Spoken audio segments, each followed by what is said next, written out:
Good morning, welcome here. I'm glad to have you here today. Today will be our last day. We are sorry that you will be leaving, but we hope you had good time here. Today we will start with the report from our Dr. Di Bartolomeo. She is the director of the library services here at the University of L'Aquila. And all the 5 libraries, she works with all of them. And she gained a wide experience managing the library service. And she will explain what she did. Thank you.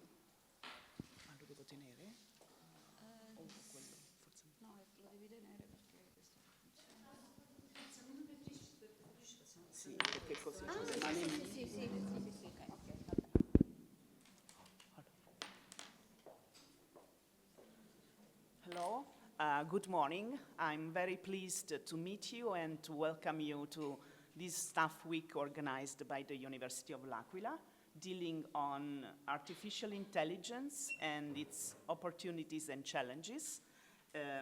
My contribution shall focus on artificial intelligence at the library, keywords, challenges, and opportunities.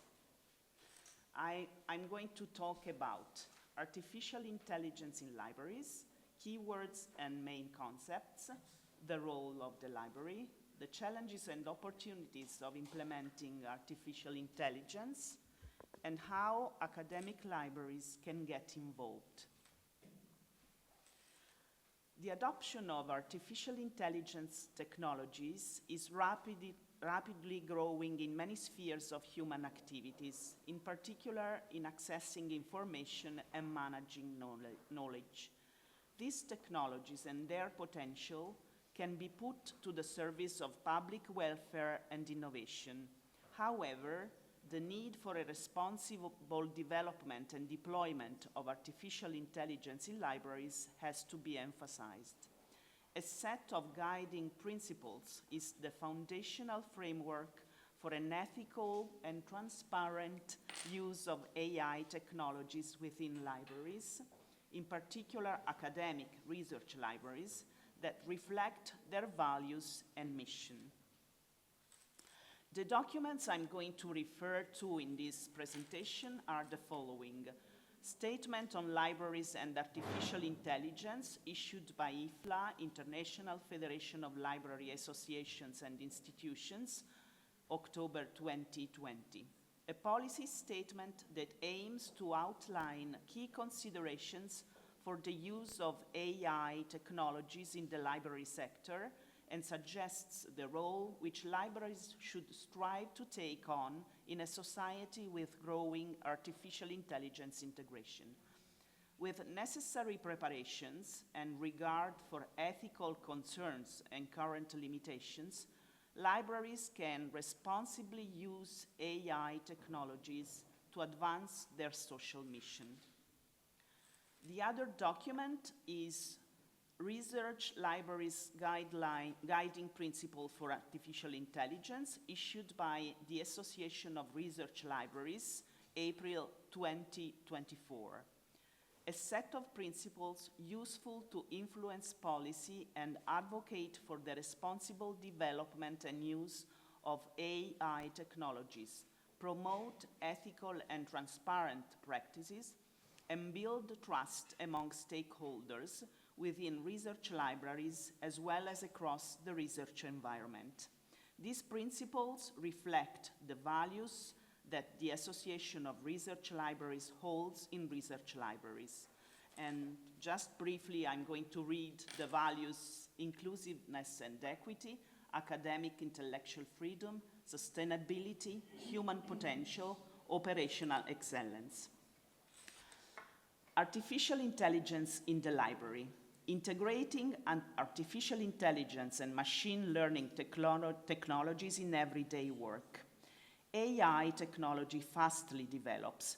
Several applications introduce new services and functions to libraries. For example, improve optical character recognition of texts, make new uses of their machine-readable library collections, add new approaches to knowledge management processes, organization, storage, integration, automate some of the existing library services, chatbots or search and discovery tools, cataloging and classification with ChatGPT, interlibrary loan service. However, care should be taken to prevent negative impacts on quality of service and staffing. Libraries should interact with AI researchers to developers to support them create applications specifically for library use and in response to user needs. The use of AI technologies in libraries should be subject to clear ethical standards. A key consideration to keep in mind when implementing AI-based systems is privacy. Libraries prioritize the security and privacy of users in the use of AI tools, technology, and training data. The training of AI systems can require a large amount of data that can range from non-personal data to sensitive or personally identifiable information. Such uses already imply data protection issues and raise questions about an individual's right to privacy and data protection. In a library setting, possibilities arise to collect data that connect potential users to collections or to their reading and borrowing behavior due to the use of algorithms in order to feed AI systems. In such cases, it is important to ensure both basic data privacy security and the intellectual privacy of library users.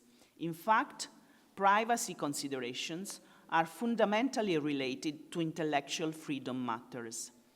The measures that libraries can and should take to protect their patrons' data include the concept of consent for personal data processing in possible experiments with AI applications that may take place in the context of library services use. Libraries democratize access to AI tools and technology to foster digital literacy among all people. They educate their users and information professionals about artificial intelligence, providing them with the knowledge and skills needed to thrive in a society which uses AI more extensively. This principle underscores the library's commitment to inclusivity, knowledge dissemination, and the empowerment of individuals. Libraries are committed to understanding where distortions and bias are present in AI models and applications. Librarians are able to recognize the inherent susceptibility of artificial intelligence technology to distortion and leverage their expertise to raise user awareness regarding possible distortions present in AI systems and their outputs. They strive to enhance transparency and understanding, fostering a library and research environment that empowers users with the knowledge to navigate and critically assess AI-driven information and services. Considering that many ethical and inclusivity concerns linked to AI research and applications derive from incomplete, incorrect, and biased training data, specifically trained librarians could lend their expertise in data storage, data quality assessment, and safe and ethical information storage to help researchers address some of the concerns around data. Libraries can also support ethical AI research and development by their procurement choices, purchasing AI technologies which abide by ethical standards of privacy and inclusivity. These would both reaffirm the trust of users in libraries and send a message to the AI research field by increasing the demand for ethical AI technologies. Libraries champion transparency and information integrity.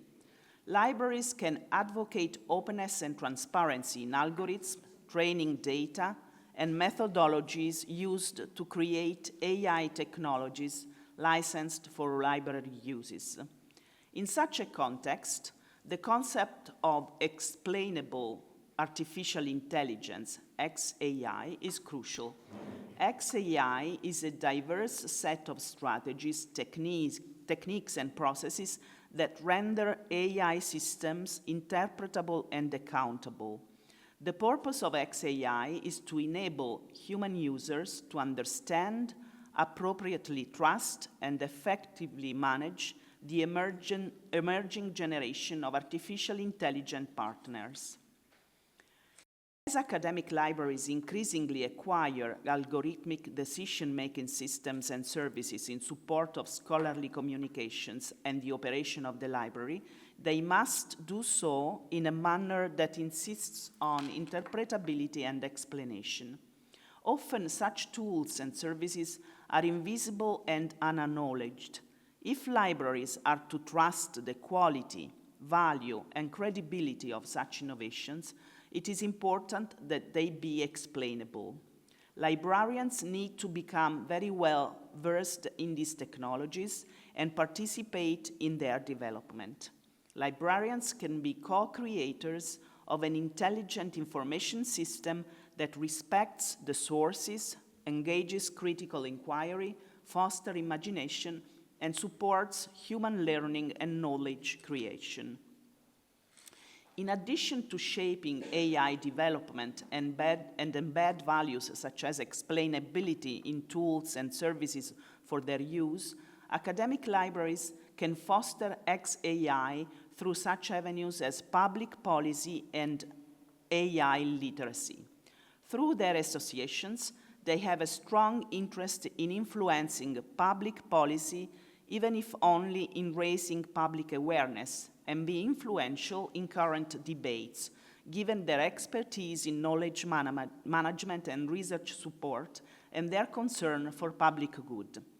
By helping their patrons understand artificial intelligence, libraries could also enable them to participate in policy discussions on what it means for artificial intelligence to be used for good, and which use cases are ethical and desirable for the public.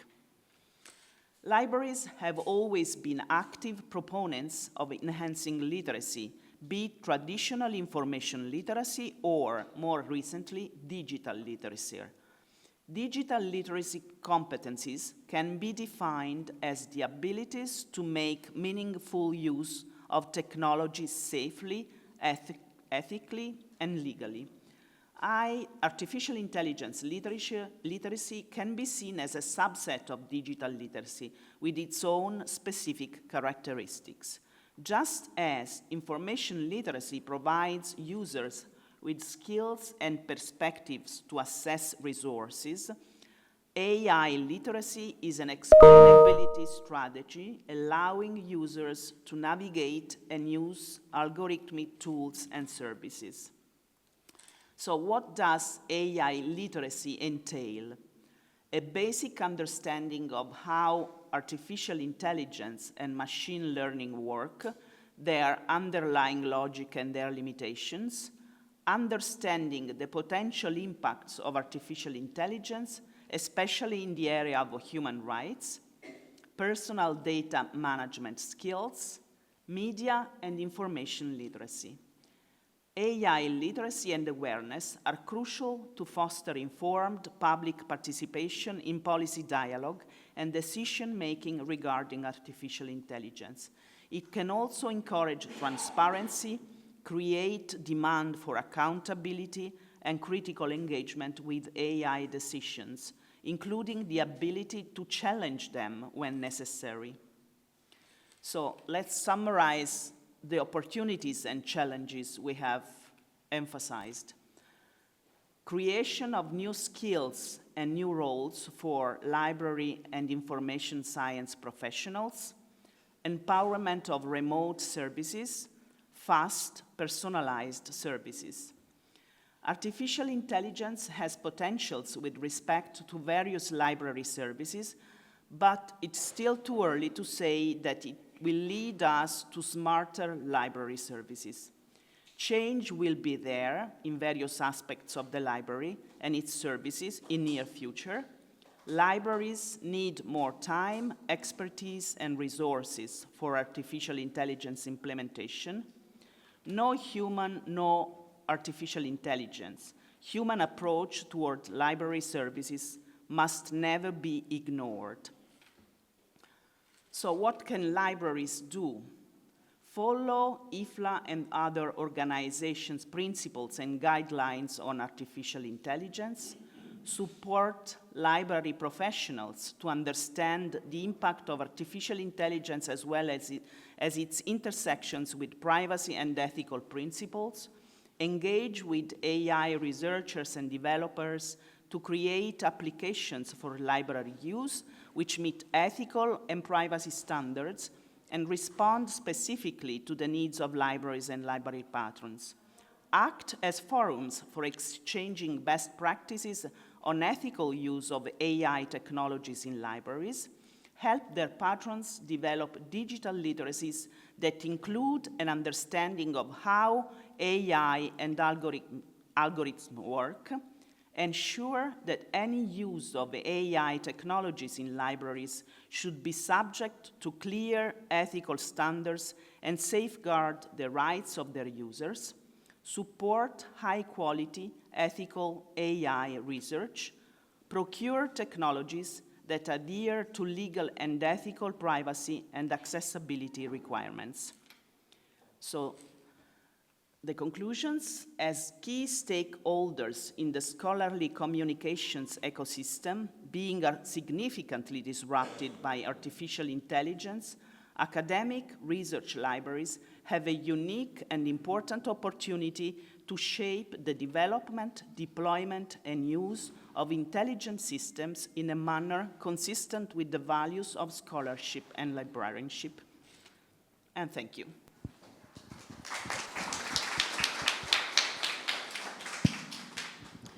Okay. Do you have any questions for Dr. Di Bartolomeo about our libraries?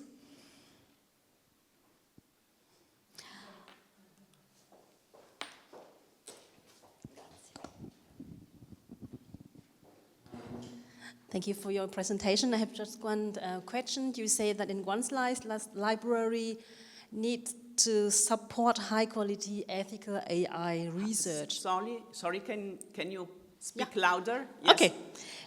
One question. You said in one slide that library need to support high-quality ethical AI research. Could you please give us one example how your university support the high-quality ethical AI research?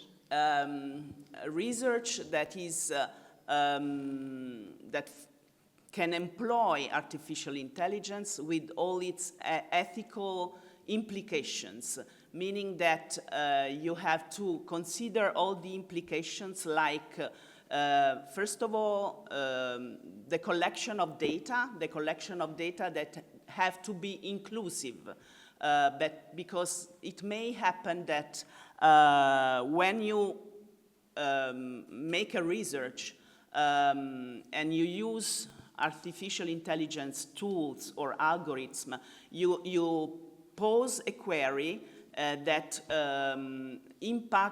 impacts on a number of data, a data set which are not inclusive of all the information. It can consider, for example, only some experiences, some areas, some cultures, some implications. So it is important that it has all the ethical implications, for example, as I said, inclusiveness, and also that respects the habits of the people that are inquired, people that make research that are considered as examples in the research. You have to respect their privacy, and you have to respect also, as I said, the inclusiveness of the data, that you include that the research is really complete with all the information. That is not a sector or another sector. I don't know if I have answered completely. Thanks. Any other question?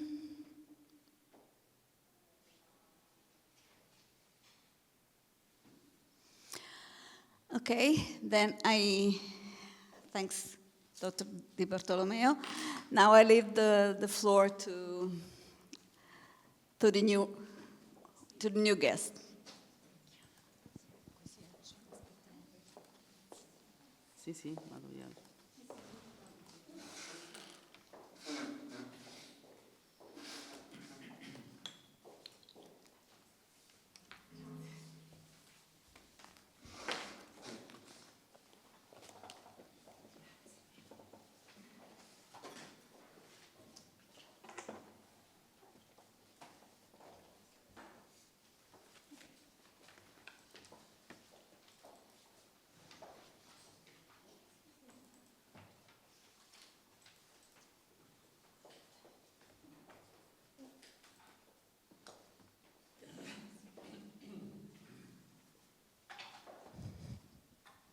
Okay, good morning again.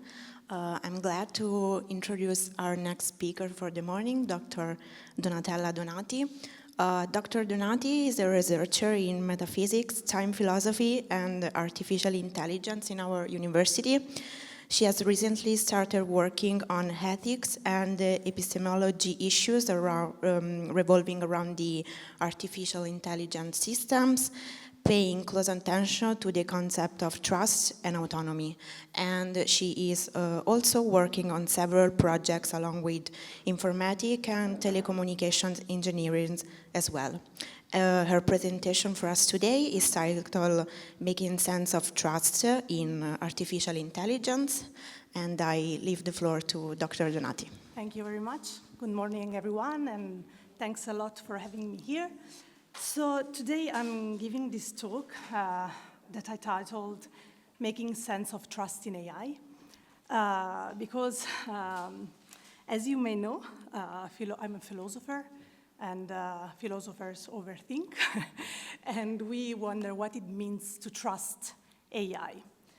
Of course, I have to make a disclaimer. When I talk about AI, I mean technological systems that are implemented with machine learning techniques.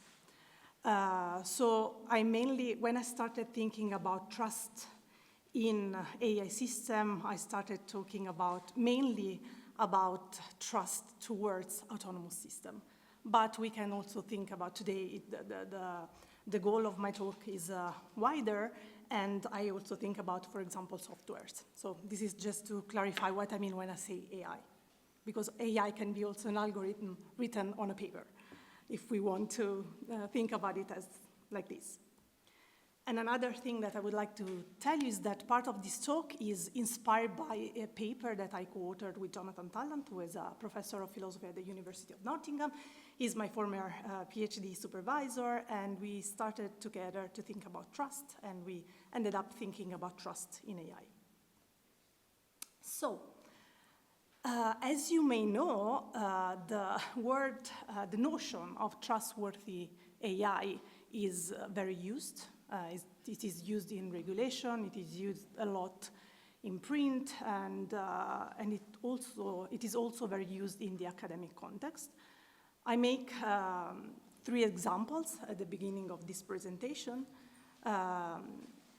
The AI Act has been published last June, and basically part of this regulation, European regulation, aims at providing a list of requirements, of criteria that AI systems should satisfy in order to be trustworthy. So I just took a random page, and I can show you that there are a couple of times that the word trustworthy AI is used. Trustworthy and safe. This is another example. This is the British, it's a document produced by the British Standard Initiative, and again, it's about the activation of a PWI AI trustworthiness framework. Here as well,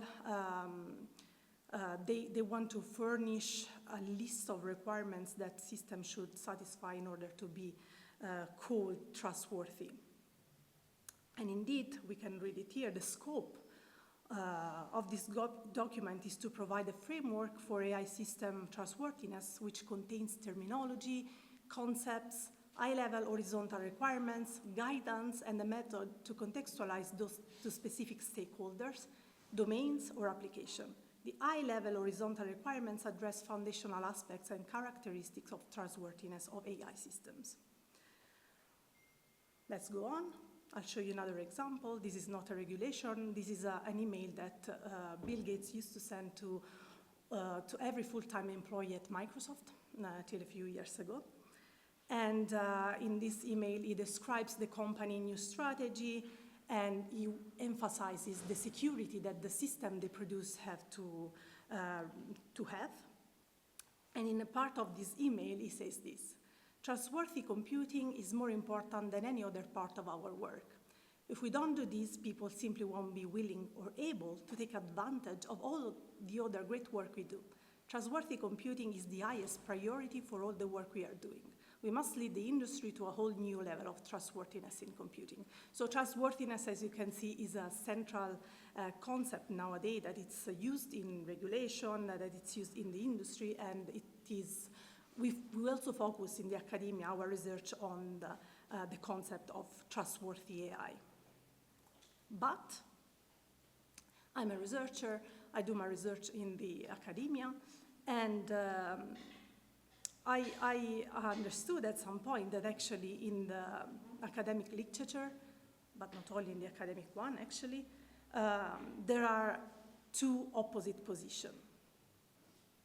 So there is a tranche of literature that state that trust in AI is important and powerful, and I will explain this in a moment, and I will show you what this means. But there is another important slice of literature that argues that trust is not an appropriate attitude to have towards AIs, and this position is mostly taken by philosophers and psychologists. So what I would like to do today in what I hope to be an accessible way is to describe the philosophical orthodoxy on trust, to sketch some of the important value of trust in AI, describe the type of tension between the two positions that I just presented, and along with Jonathan, we try to bring forward a recently developed model of trust that enables us to make sense of this apparent tension. Because according to philosophers and most of the psychologists, when we talk about trustworthy AI, this notion does not make really sense. So in order to show you what the two positions argue for, I just brought quotes that show what we believe in one position and what other people believe in by holding another position. So the first position was the one that states that trust in AI is powerful and it's important. Indeed, as you can see here, all technology demands trust, especially technology that is new or unprecedented. We've seen it across time for disruptive technologies. The combustion engine, the airplane, and the automobile all required some element of trust in order for society to adopt and embrace the new system. Trust that the technology would be reliable, trust that the technology would be safe, trust that the technology would be used appropriately and contribute to the betterment of society. Such is the case for artificial intelligence and robotics. So robotics and artificial intelligence work in the same way as other new technologies worked in the past. And so In order to accept and adopt this new technology, we need to be able to, they say, trust them. Second position, and this is a position that I told you is shared among philosophers and psychologists, it's the one that states that trust is not the right attitude to have towards AI systems. And indeed, we can read here, this is just a quote, but you can find plenty of quotes similar to this one in the philosophical literature. Having the right kind of motivation for action is an important part of many other influential accounts of trust. If the right kind of motivation are necessary for the kind of trust that we have, that we would usually recognize as interpersonal trust, then AI system would not appear to be the appropriate objects of this kind of trust. Unlike a human clinician, AI systems have no goodwill toward us, no any motivation to act in our interest. So when we trust someone, it means that we are vulnerable, that we believe that the person who we trust has some goodwill towards us and we have some expectation. And so we are in what we call the moral sphere of interaction. So if someone betrays my trust, I may feel harmed. If an object betrays my trust, if we can call it like this, I cannot feel like that because the inanimate object doesn't have any kind of motivation toward me. So this is the reason why mainly philosophers believe that trust is not the right kind of attitude to have towards AI system, because AI systems are still objects. So, but since the idea of trustworthiness of trustworthy AI is widely used, and it's used in regulation mainly, then we, along with Jonathan, we thought that it's important to cut through the confusion that there is between this notion and demonstrate that there is a way of making sense of both positions. We try to reconcile them, let's say so.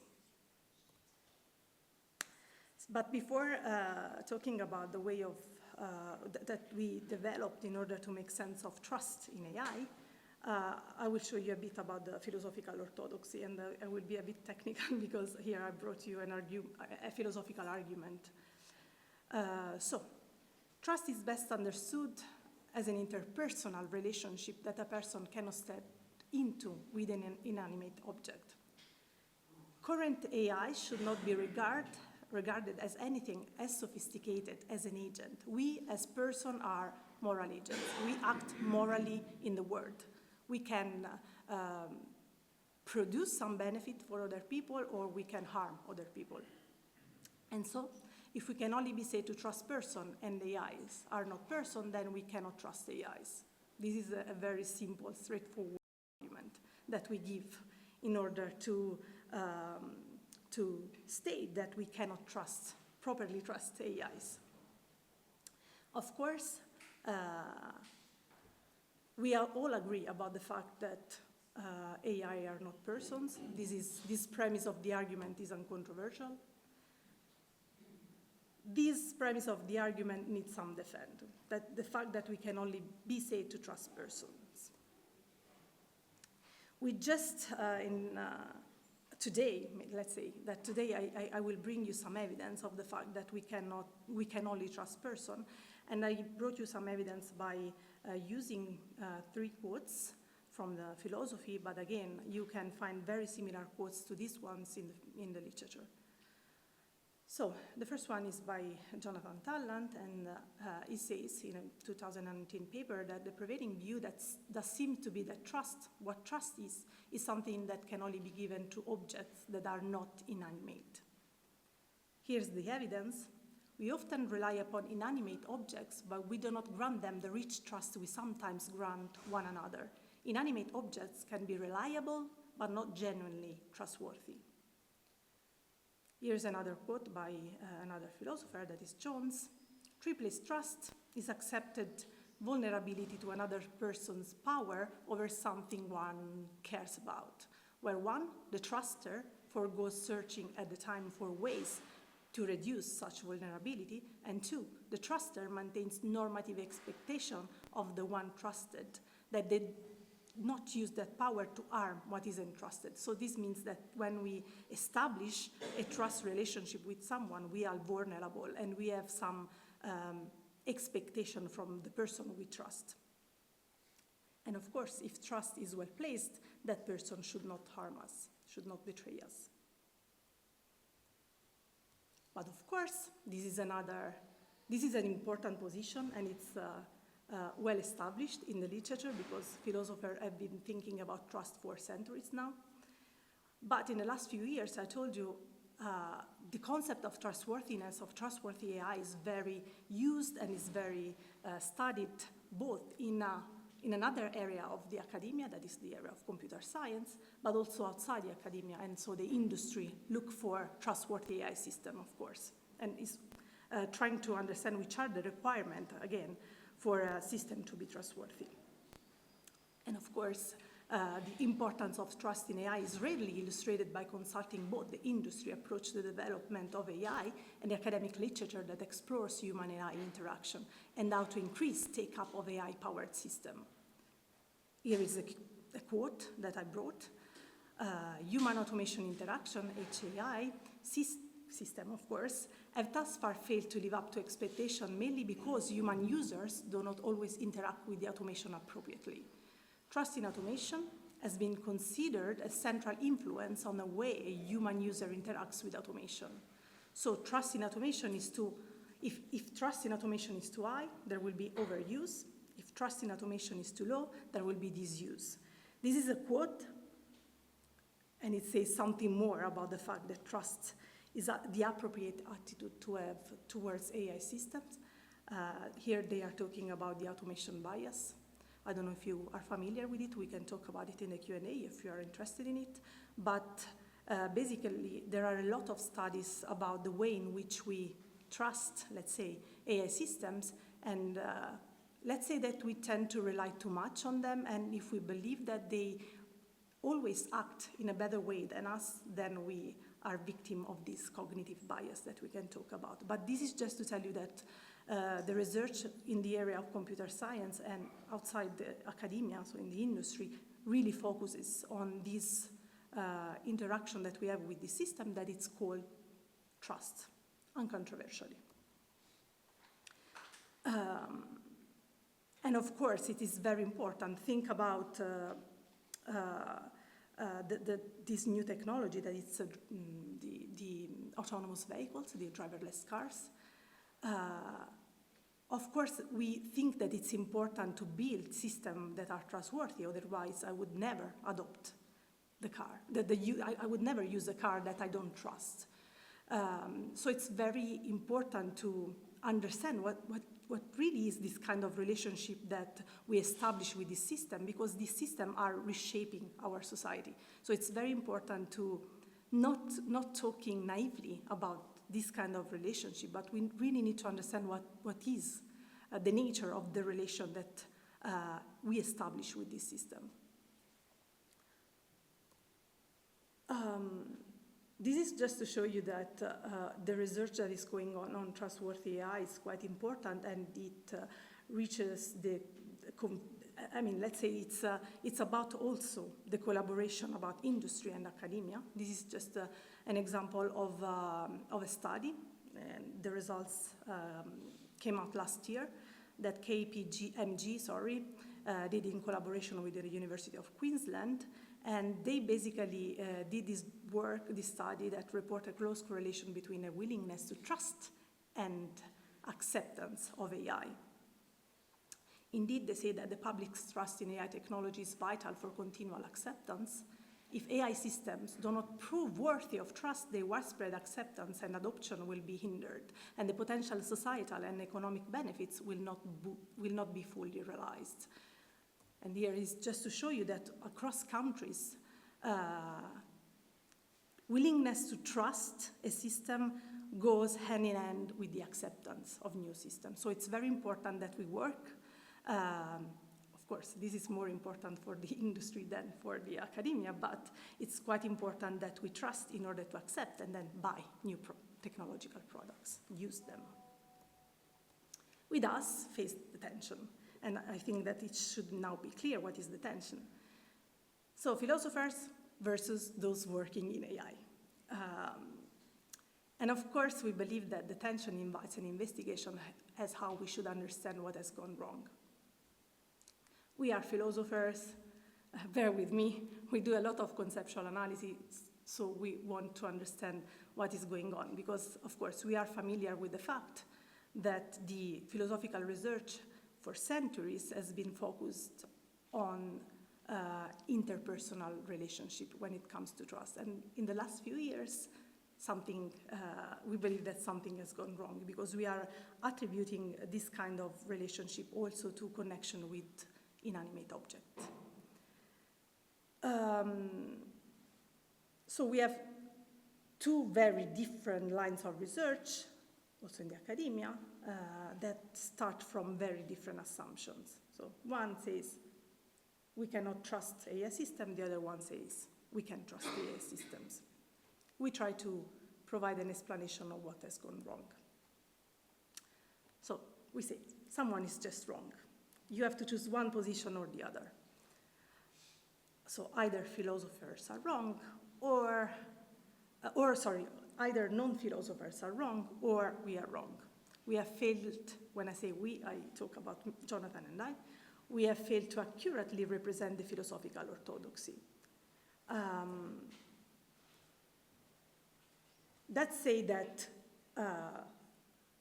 we don't believe that we are wrong, but we also don't believe that non-philosophers are wrong.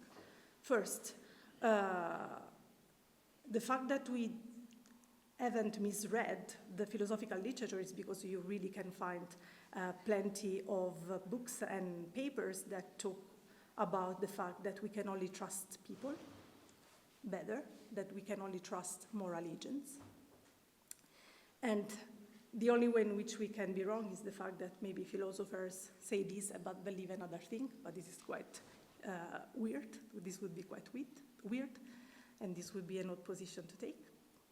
But at the same time, we believe that there is something true also in the non-philosophical literature, so we believe that it's reasonable to assert that there is some kind of trust that we have towards autonomous systems. But that we believe that this literature may have some benefits, if it gets informed also on the philosophical research that we do on this kind of relationship. So you should know that in philosophy we believe that you can establish a kind of relations to inanimate objects, with inanimate objects, but that relation is not a relation of trust, but it is a relation of reliance. So this is, I brought a couple of examples to be clearer. So trust. Our relationship with other people is typically involves, a moral dimension, and so trust. Thus, if Charlie breaches Zibion's trust, then Zibion will likely feel and be wronged. So Charlie will be morally culpable for their action. Reliance. Here is another use of the term trust that carries with it no such moral overtones. We trust a shelf to take the way of a vase, and such is an entirely proper use of the term trust. But it is also clear that it is a use of the term that brings with it no moral overtones and no moral commitments. AIs are not human agents, so human agents cannot stand in a relation of rich moral trust to AIs. This just means that I can say, by using everyday language, that I trust a shelf to hold the weight of a vase, but if it falls down on the floor and the precious vase breaks into 1,000 pieces, I cannot think that the shelf is morally culpable for that action. It's not an action that has intention behind it, right? And this is clearly different from, I don't know, let's suppose that I give this vase to a friend of mine, and this friend intentionally leaves the vase, and this vase will break. So in one case, I feel harmed, and I feel betrayed, and this person is morally culpable for that action. In another case, I have an object So in one case, I can rely the object, but I cannot say that I morally trust the object. In another case, I can say that I morally trust the person, because that person can be responsible. And this is another huge concept that that is really connected to the one of trust. It's responsible for the action. Responsibility is something that objects cannot get when it comes to performing some action. Of course, we want to make sense of trust in AI, so we say that when it comes to AI systems, we recognize that maybe it's not mere reliance, the one that we establish with these systems, because there is plenty of literature, also not only theoretical literature, but also empirical literature, that claims that there is a way in which we really trust these systems. So if a cursory inspection of the literature suggests that what is being explored is trust rather than reliance, then we ought to conclude that what is being explored is trust, not reliance. We made a cursory inspection of the literature, and it suggests that what is being explored is trust rather than reliance. Therefore, we are philosophers, we like to construct argument, and this is our conclusion. We have to conclude that what is being explored is trust and not reliance. And we believe that this is reasonable, and we believe that although we are philosophers, we ought to approach the evidence from a neutral perspective, and we should not approach the evidence looking to explain it away. So we have to try to make sense of what it means to trust in AI systems.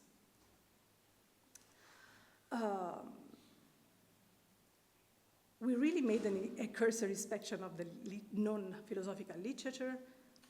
I don't want to bore you with quotations, but I will read just the pieces that I left in red. This is just to show you that this is literature from the computer science and from this new hybrid science that it's called HAI or HHAI, that it studies the cooperation, collaboration, interaction between human and AI systems.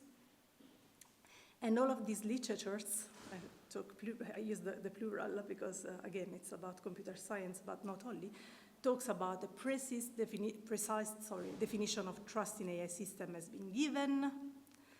Studies highlight that human automation interaction adopts similar norms to human-human interactions, enabling the application of interpersonal trust theories.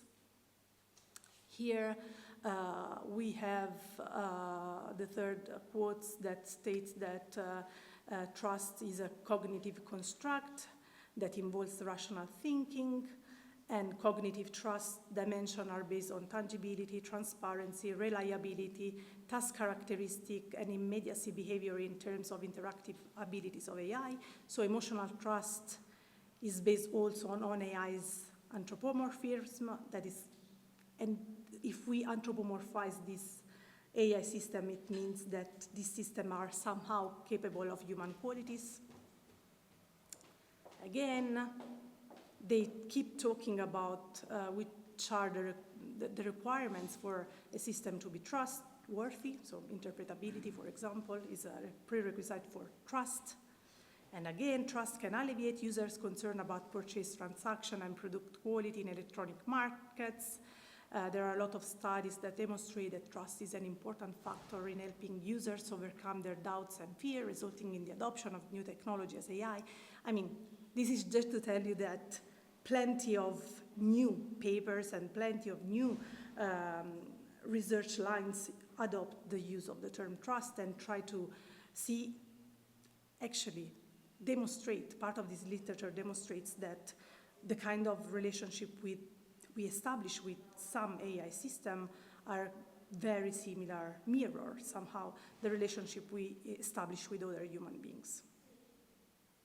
So this is, I will go quickly here, I don't want you to get bored, but we try to construct a model that tries to make sense of this new research on trustworthy AI. So we adopt a model according to which we have trust, genuine trust, in both moral agents and non-moral agents. But this, according to us, doesn't mean that we have moral trust in all cases. We believe that there is a perfectly good sense in which we can trust in the absence of moral commitment, and a perfectly good sense in which we can trust in the presence of moral commitment. But this does not require us to have more than one concept of trust. If you remember what I said a few slides ago, philosophers always think about the different kind of attitudes that we have towards people and towards inanimate objects. In one case we have trust, in another case we have a different concept that is reliance. There is no moral commitment when there is reliance. We believe that we can drop this second concept, we can use a unique concept, and it's the concept of trust, and that we can legitimately apply this concept to our relationship with inanimate objects, but the kinds of obligation that these objects have towards us are not moral. So when I told you that I have a trust attitude towards a person, that person has a moral obligation towards me. If I trust an inanimate objects, that object doesn't have any kind of moral obligation because it has no goodwill, it has no intentions. So the kind of obligation that these objects have towards us are different, are not moral. And these can be pragmatic obligations that we can also have, towards other people. And let's make a couple of examples to be clearer on this. We can have morally loaded and normative oaths obligation. You ought not to eat babies. You ought to give to charity. You ought to be nice to your sister. And these are oaths obligations that are moral, but there are also non-moral obligations. Pragmatic, for example, you ought to leave now to catch the train, or predictive. The latter ought to take your weight.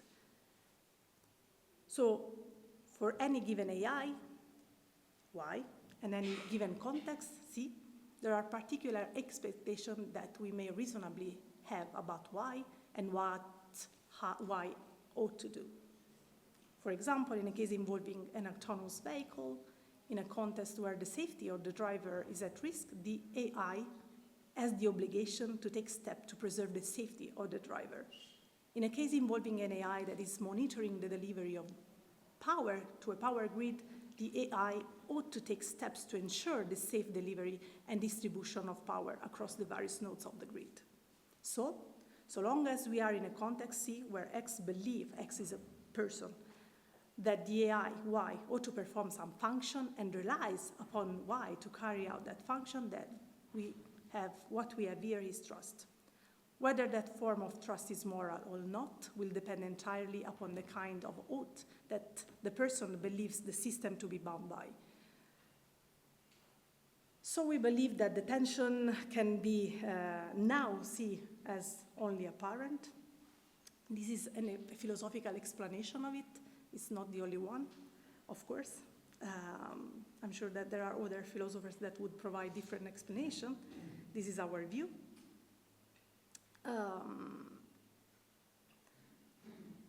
Another thing that we believe that is that, of course, as we can see nowadays, these AI systems are always more pervasive in our society, are reshaping our social interaction. They are also changing in their nature, so we do not exclude that in the future they may start having some kind of moral obligation towards us, but this would mean that we should consider them as moral agents, so in the same way we consider other human beings.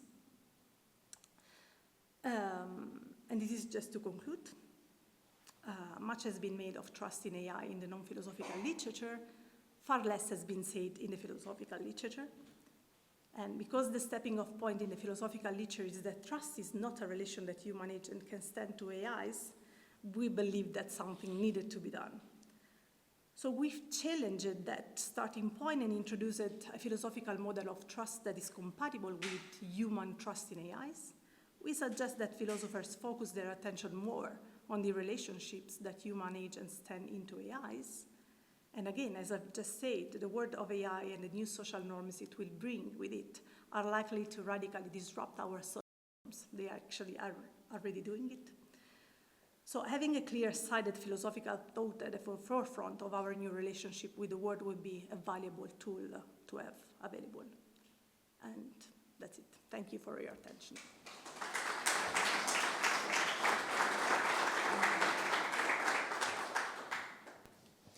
Okay, are any questions or comment that you may want to add?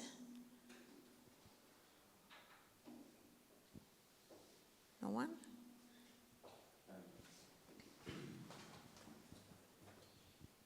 So, if trust is a problem for us towards to the AI systems,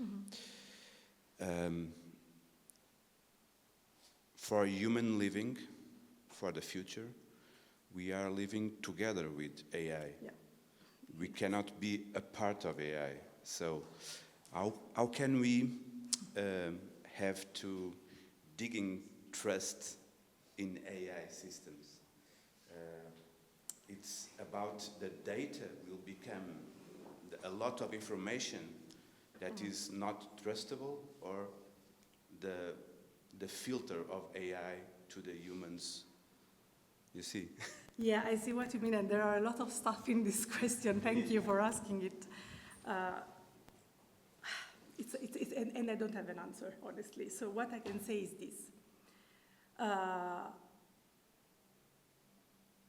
First, we started thinking about this idea of trust towards AIs because there is a lot of confusion in the literature, honestly.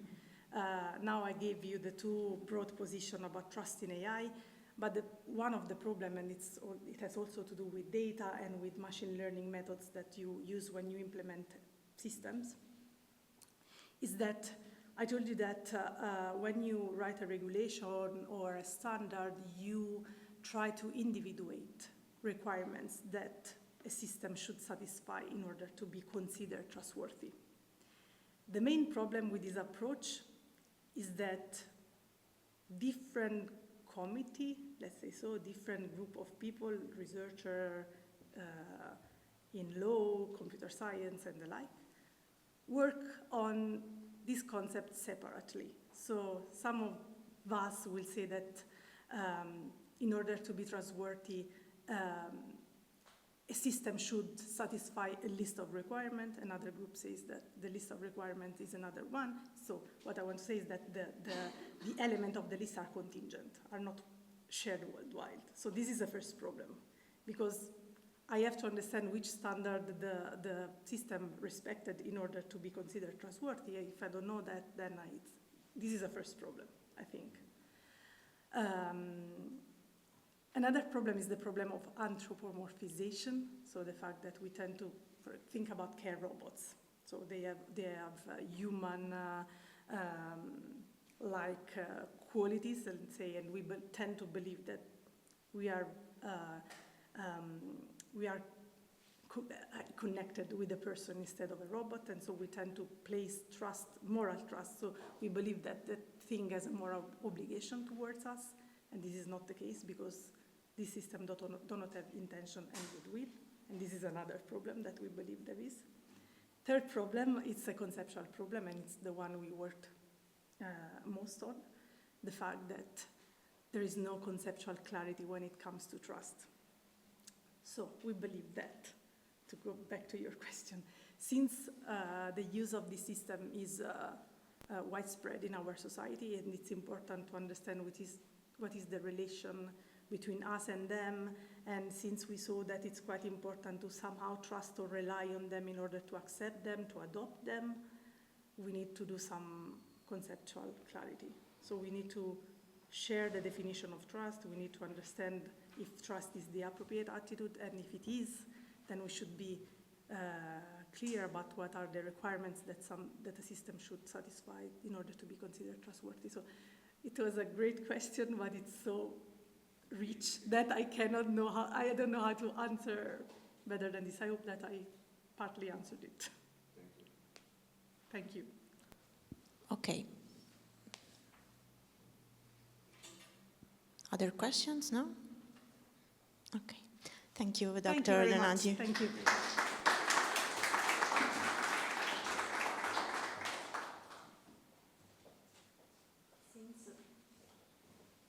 Since some of you are leaving, we've decided to change our agenda, and we ask Professor Tozzi to deliver a speech now. Thank you, Professor Tozzi. You have already met her.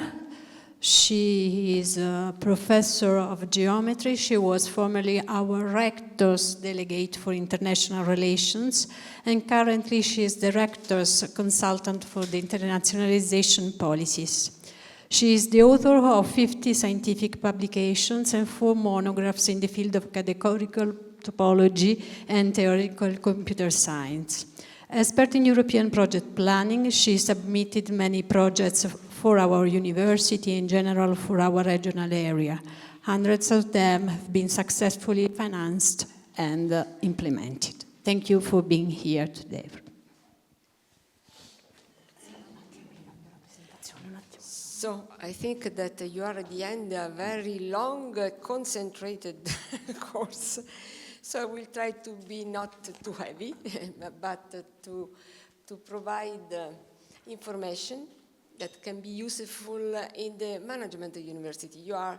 We are speaking of universities. In the 4 dimensions that characterize, that build up the university: teaching, research, third mission, which is a lot of things, plus regulatory framework. These 4 dimensions must be work together. They are not separated, as in the past it was for the university for teaching and research. It was as if the 2 activities were different. And one of the commitment of the university in the world now is the commitment toward the achievement of the Sustainable Development Goals, set up by the United Nations in the Agenda 2030, where they fixed several targets, 17 goals with 169 targets. And this agenda was the successor of the Millennium Goal. You remember, for the previous decennial programming period, in that Millennium Goal, universities were not very committed. They were more observers than actors. This time, all the universities in the world, over the world, are committed and working to do something, to do what they should do, they can do for the achievement of these goals. Okay, University of l'Aquila is very committed to this, and for this reason, the proposal of my talk of the AI towards support in the achievement of the goal, the 17 goals, has been in some sense natural. So I will try not to be annoying. Okay, so you know the 17 goals. A university can and should try to implement all the 17. For instance, what we are doing in these days, it is a contribution to the goal 16, but also goal 17, because we are working in partnership to afford a common problem. Okay. Unfortunately, for several events,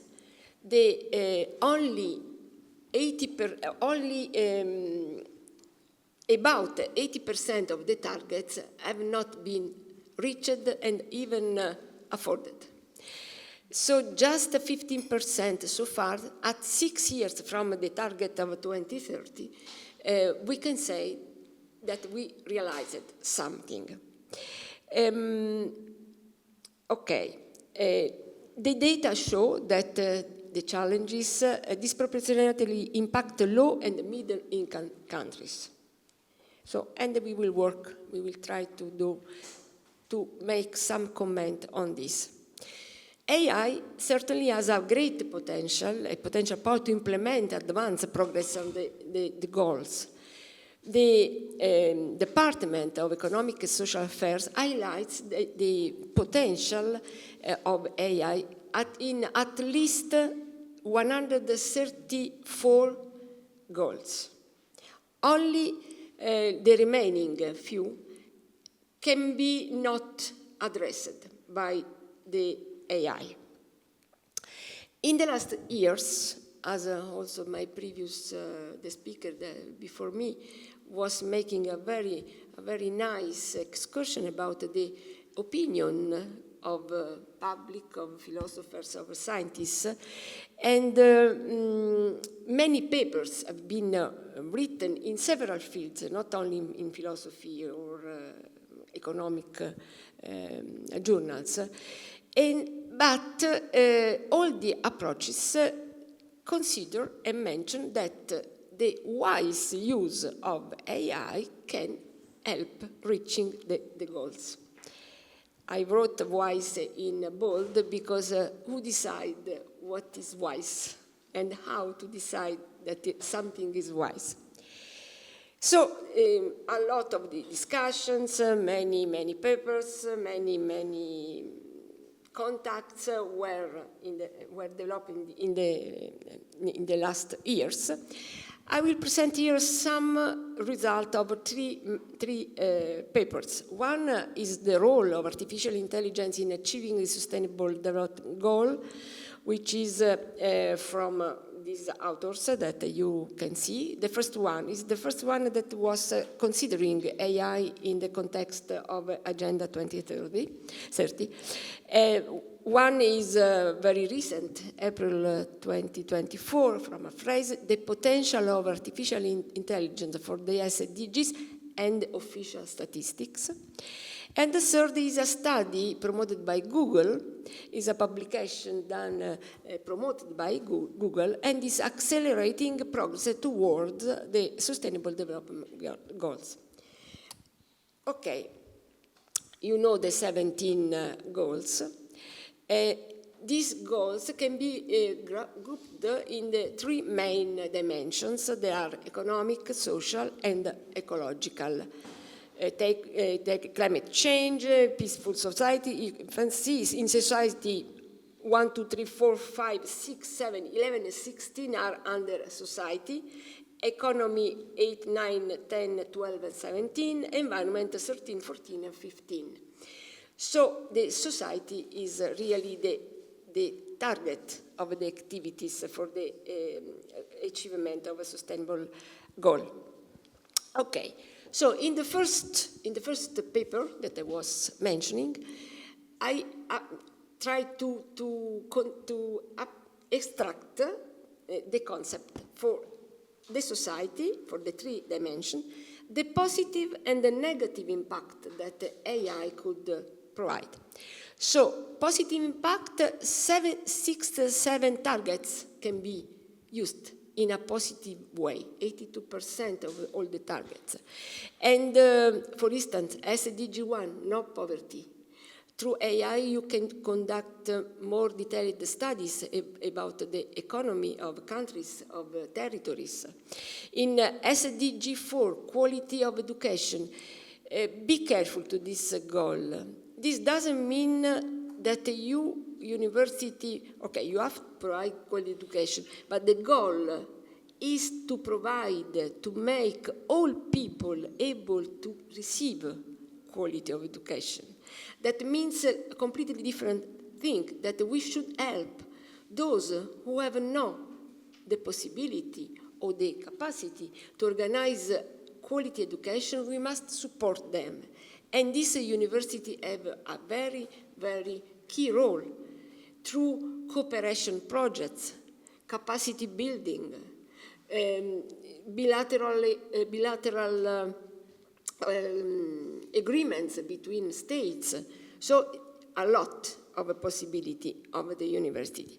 For SDG 6, water, clean water, sanitation, again, AI can really supervise, support the control of the water, also the distribution of water.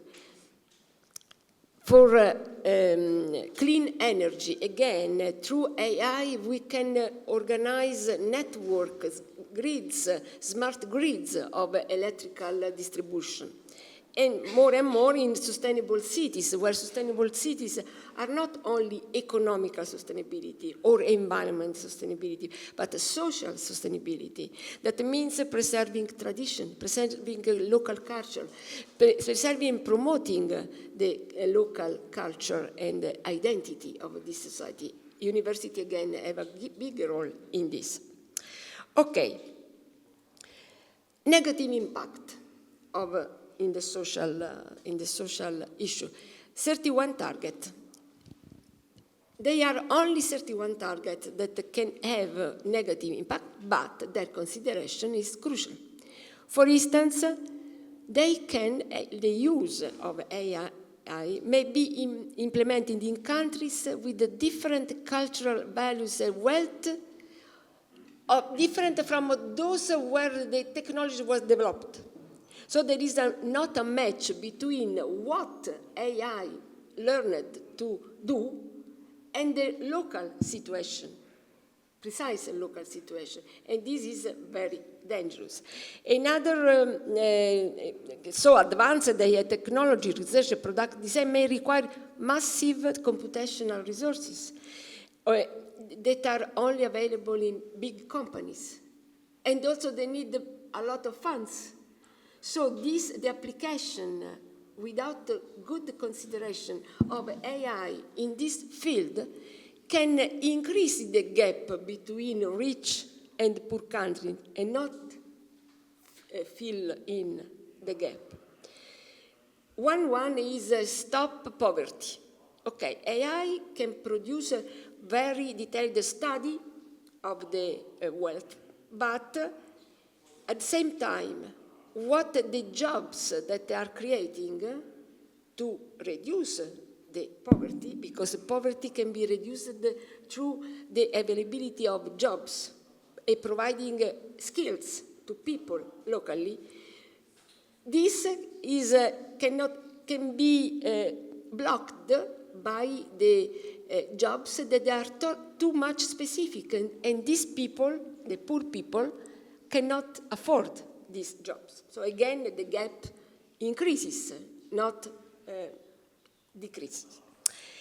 Another negative impact, very dangerous, is, for instance, the influence, negative influence of AI in regions, territories where there is not transparency, there are not democratic procedure, democratic issues. AI can consolidate this not good approach. I don't know if you already heard about the big nudging. It's a word born with AI, because AI can be used to exploit psychological weaknesses to steer decision. And then, in these countries where there is not democratic value respected, they can drive the psychological decision and the decision on the weakness, increasing the weakness, psychological, and then breaking the human rights. Another use that can be very dangerous is the citizen scores. Okay, it looks like a very not very, I don't know, consequential strategy, because citizens are interviewed to know if they pay taxes, respect rules, they are able, they have a good relationship with the job, with the society. But this can be used to control people. And it is something very impolite because these kind of interviews are done without informing people on the reasons why they are making this score. So maybe they are also happy to see that people in, I don't know, l'Aquila city are very respectful of laws, are very respectful, okay, very good things, very good society, but this data can be preserved to use in a wrong way against the people.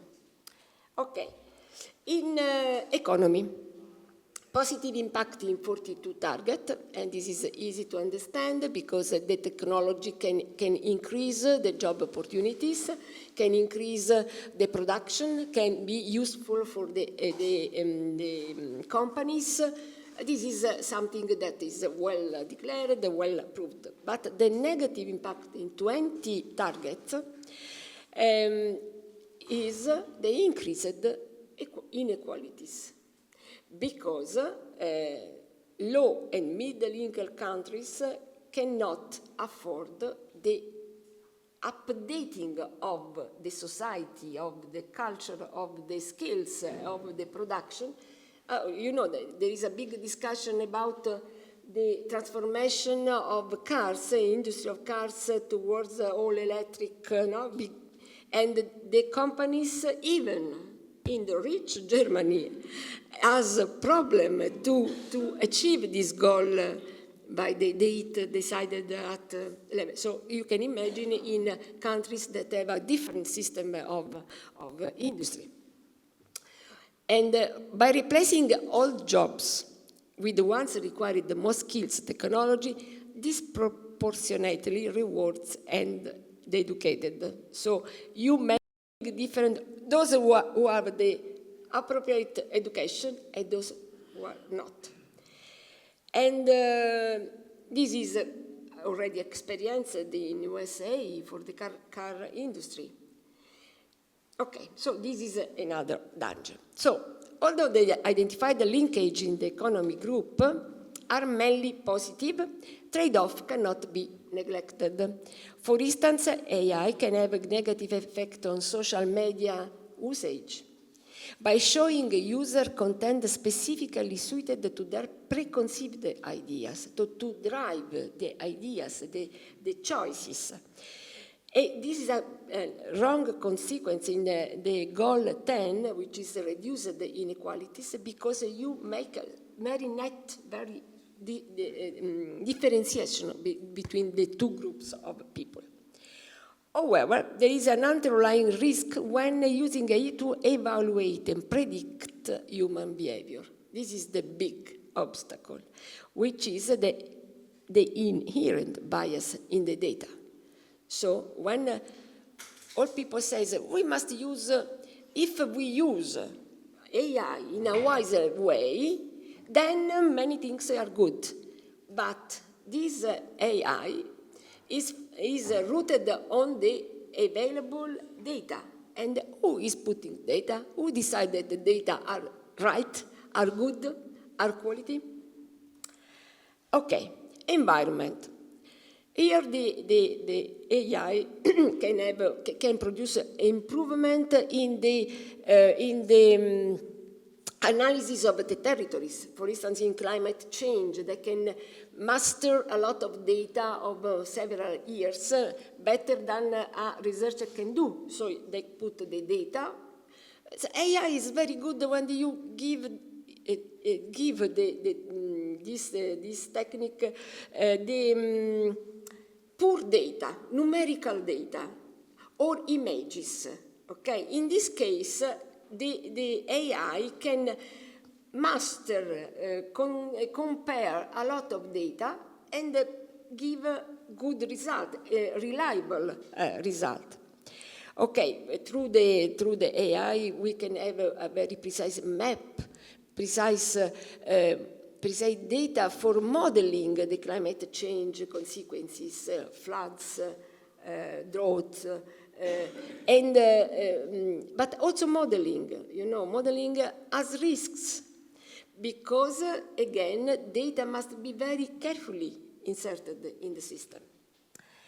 In the target 14.1.14 is life on the land. We can, underwater, we can prevent through images by satellites. We have many images to see the marine pollution, plastic waste in the ocean, and also identify in a very quick way possible spills in the sea. Neuronal networks, which is one of the tools of AI, and objective-oriented techniques can be used to improve the classification of vegetation on satellite images, with the possibility of processing a large amount of images in a relatively short time. So you can see where the forest, the vegetation is at risk. You can see where the drought can produce poverty, because drought means no food in several countries, in several territories. But there is also negative impact. Effort to achieve the climate change adaptation could be undermined by the high energy needs by AI to produce the result.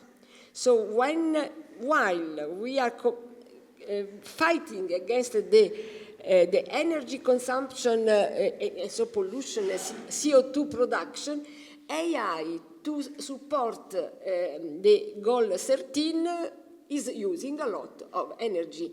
And if this energy is not fully produced by renewable sources, this is an impact on the environment, not a reduction of the impact. Okay, okay, let's go. If you want, I can provide you these slides, if Alessandra can provide it. So comment. The above remarks show how AI can enable the accomplishment of 134 targets, but it may also inhibit 59 targets. However, the great wealth of that AI-powered technology has the potential to create may go mainly to those already well off and educated, while job displacement leaves others worse off. Globally, the growing economic importance of AI may result in increased inequalities due to the unevenly distributed educational and computing resources through the world. Then, AI needs to be supported by the necessary regulatory insight and oversight for AI-based technologies to enable sustainable development. Failure to do so could result in gaps in transparency, safety, and ethical standards. Data, the second publication. Each SDG indicator is described in a detailed metadata, which outlines the methodology and data sources that are used to populate them. But the methodologies and the data sources have evolved as the indicator framework has developed over time. However, there is still a lack of data for many countries. There are issues with the data quality, or the data sources that are used to monitor and report on the SDG indicators are not frequently updated.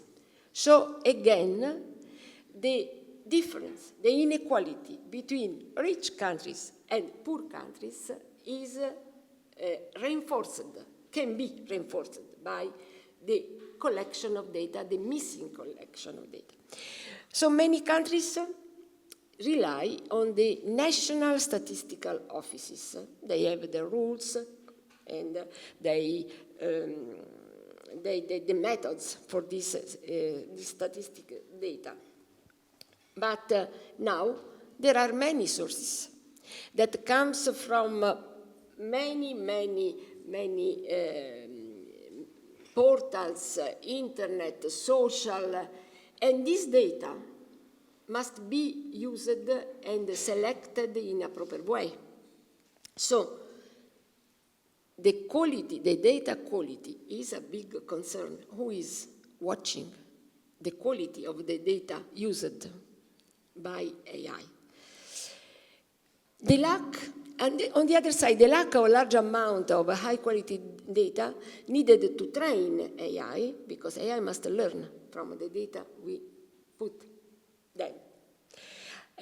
Algorithm is another issue, especially for the global south, which may lead to the transfer of algorithms developed in other countries that do not recognize the local context and sensitiveness.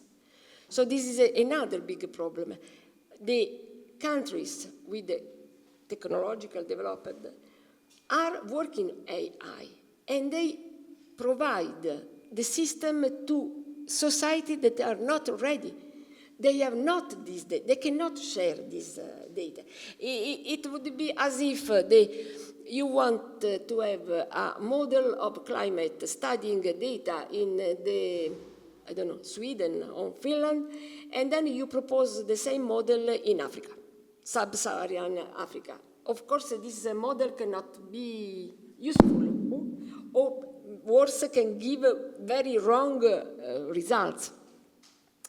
Okay, this in the end may jeopardize the quality of the result, further deepening inequalities. This is a report from UNESCO, so it's not something that is given by the speech on the road or on the bar. The technical skill gap that may exist in many national statistical offices, together with the financial limitation for setting up and operating AI approaches, is another risk that might hinder AI from realizing its full potential. Another risk is to the responsible adoption of AI is the absence of a policy framework governing and regulating AI usage. So, what I was saying at the beginning, who decide that something is wise or ethic? This could result in additional risks regarding data privacy and protection, as well as human rights violations, more generically, all of which could jeopardize efforts to achieve the sustainable development. In the publication 2, the authors discuss the potential of AI focusing on the national statistical offices practices related to sustainable development presented as case studies and on the question, what are the potential benefits and risks of AI for sustainable development?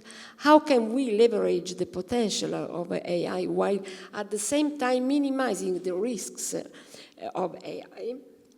So, in addition to non-traditional data sources, AI also has the potential for addressing data and the needs related to the SDGs, as well as to contribute to their achievement. For example, AI can help collect the data much faster, certainly, more accurately, and efficiently than humans and other methods. It can support the publication of data, such as through visualization in real time in a more understandable interactive way. It can support the uptake of data by, for example, automating the processing of complex and large data sets more consistently and accurately to derive new insight from existing data. Finally, AI can help track if certain policies have an impact on people's life, such as through social media sentiment analysis. Although many applications of AI are commercial, AI, another problem, AI can also be employed to achieve socially beneficial outcomes. However, the risk of AI can surpass its potential if not implemented carefully. Again, I wrote in bold what means carefully. Some of these risks include the loss of jobs, harmful practices related to privacy, and the rapid spread of misinformation through the exploitation of social media. In order to leverage the benefit of the AI and address its risk limitation, effective AI governance at a global level is necessary, as the processes as a result of AI application can have a global impact, for better or worse. And there is not a medium stadium, better or worse. So, therefore, in his report of our common agenda, the UN Secretary General Antonio Guterres proposed a global digital compact, agreed at the Summit of the Future, September this September, just 1 month ago, to outline shared principles for an open, free, and secure digital future for all. In October 23, the Secretary General launched the high-level advisory body on AI, whose recommendations gave input to the negotiation of the Global Digital Compact following stakeholders' consultations. The success of the negotiations, still on the way, is highly important, as currently this work stream is the only intergovernmental process related to AI governance. If and when the compact leads to a consensus on the governance of AI, this would provide a framework on the responsible use of AI, overcoming or mitigating risks, and leveraging its potential for sustainable development globally and for all. As it is demonstrably impacting a wide range of social challenges and opportunities in profound way. In 3, the Google research, the authors examine AI potential to accelerate progress on the SDG using evidence inside the case studies from Google Research Partnership, technical innovation, social impact, as well as secondary data sources. AI capability are helping social impact organization leaders process a vast amount of data to better understand the problem and target intervention, personalize information for frontline works and the communities, and deliver new modes of the interaction. We put some example how AI can help each SDG. I don't read, of course, all these. I did this for all the goal. Now, we are a university. All this discussion at a very high level, because I was reporting a discussion at the United Nations level. How can use this information, this publication, reports in our universities? What can do, what should do? Certainly, the separation between the academy and the external world is increasingly blurred. So it is right for a university to reflect on how to contribute to the SDG and how the SDG can be afforded through all the activities of the universities. In particular, university can contribute directly or indirectly through training, human capital, but human capital locally, but in a global way, through cooperation project. For instance, you work in the offices of international office, you have cooperation with many countries, including countries in developing countries. Research innovative technologies and methodology to solve a problem. Action to raise awareness and collaborate with external, local, and international bodies. Preparation and implementation of their own implementation and development policies. AI impacts university in the 4 dimensions: training, courses of study, and individual modules. Research, publication, project, innovative solution, critical things. Third mission, social impact. In its broader meaning of social engagement towards local and global communities. Institutional structure, university policies, regulation, development plans. For instance, we have, I think all the universities in Europe have a code of conduct. In this code of conduct, there are many principles that are coping with inequalities, not only gender inequalities, but the general inequalities for disabled, for people with problems. We have, and we should also teach to other countries that are under the development of these issues how to organize the university activities.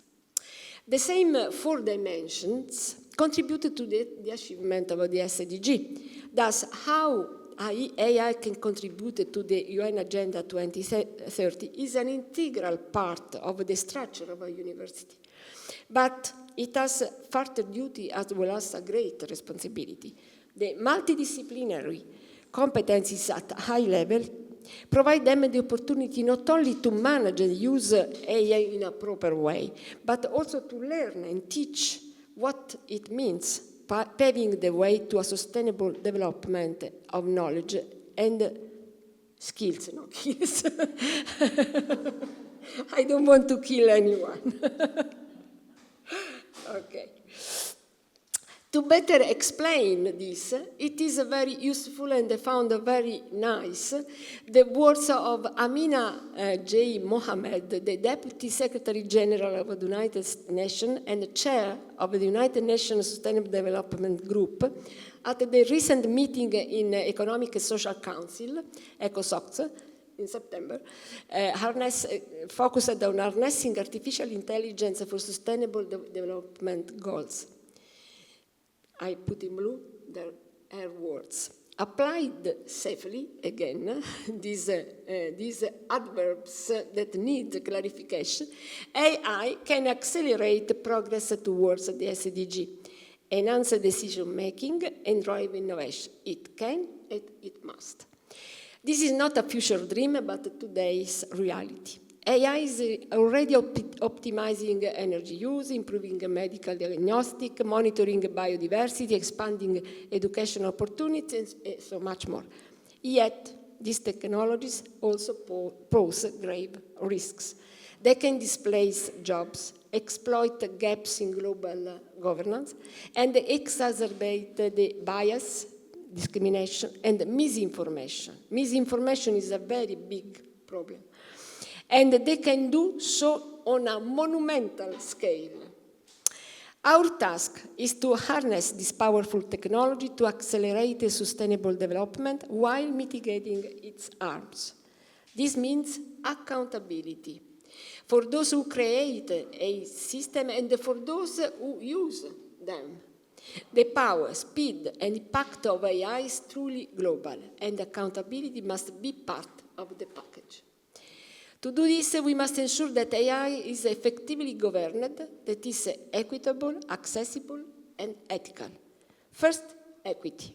It is essential that we have an equitable access to AI tools, so no disparity between rich and poor countries. Application infrastructure, including quality data and computational resources. Equity also requires capacity development and technology transfer. We cannot allow all the benefit opportunities of AI to be concentrated in the hands of those who are already well off. We cannot allow the digital divide to widen. Second, it's essential to be accessible. That means that the skills are developed through education and lifelong learning, particularly for vulnerable groups, to ensure that they are not pushed further behind. It means individuals and societies using this technology to advance employability and seize the opportunities of new jobs that will be created by AI rather than passively allowing AI replace the existing jobs. And it means adopting collaborative approaches that align responsible development with a solution that would respect diversity of cultures while promoting locally generated data. The data commons, it is something developed by Google. It is a tool that operates on the natural language. It is useful, but can be also very dangerous. To help us get there, government must invest in digital infrastructure, support new business opportunities, and leverage the data that they have for economic use in their countries. This should go hand in hand with the training for government officials and the reskilling program for the broader workforce. The third imperative is AI must be ethical and transparent. We cannot simply take current AI models and datasets as they are, as a kind of religion. We trust. Donati was speaking about this. We need inclusivity in data that underpins these models and diversity among the people that are building them. So the real core of the process that makes the difference between good and bad is the data identification and insertion, and then use. Fourth, we need effective governance. This is lacking, still lacking. This requires a shared sense of responsibility, and so the Global Digital Compact should be, it is a kind of guidelines of the use of AI. This must be done in a global perspective beyond the narrow national interest. What we are seeing with AI is only the beginning of a more technological advancement. Development in quantum computing, biotechnology, synthetic biology, advanced robotics will continue to transform our society in a significant way. We need a global conversation of the best way to leverage this technology to advance sustainable development for all. And this is all.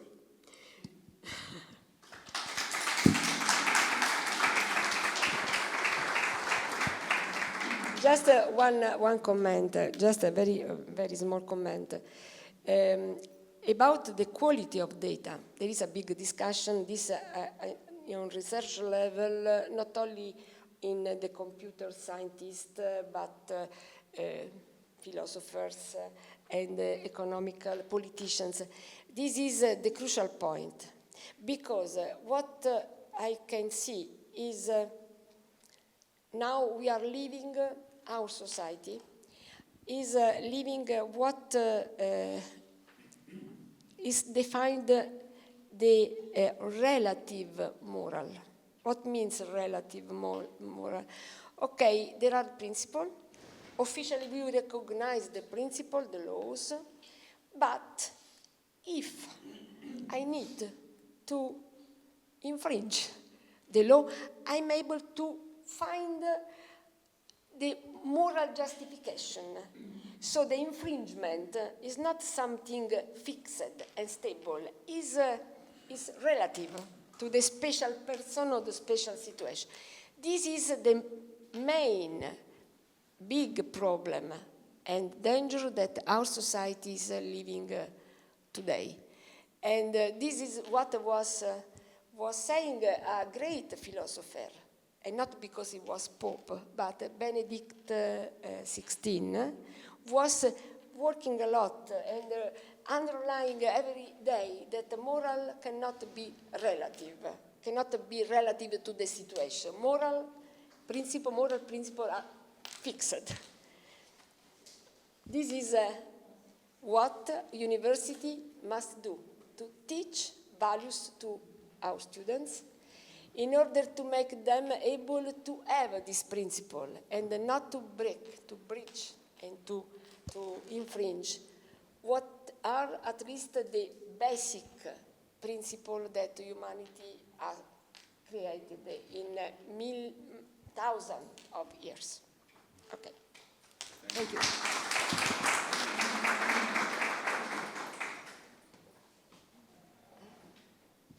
Do you have any question for Professor Tozzi?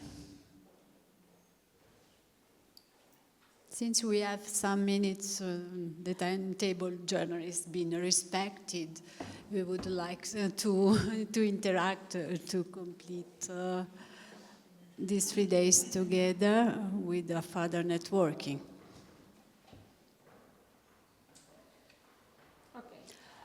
Okay. I think they are tired. Okay, now you have the time to stop and have a break. The brain, like AI, needs to assimilate, to elaborate data. Okay, your certificate will be delivered upstairs by my colleague. Thank you for joining us for this first International Staff Week, and thank you for choosing our university. Bye.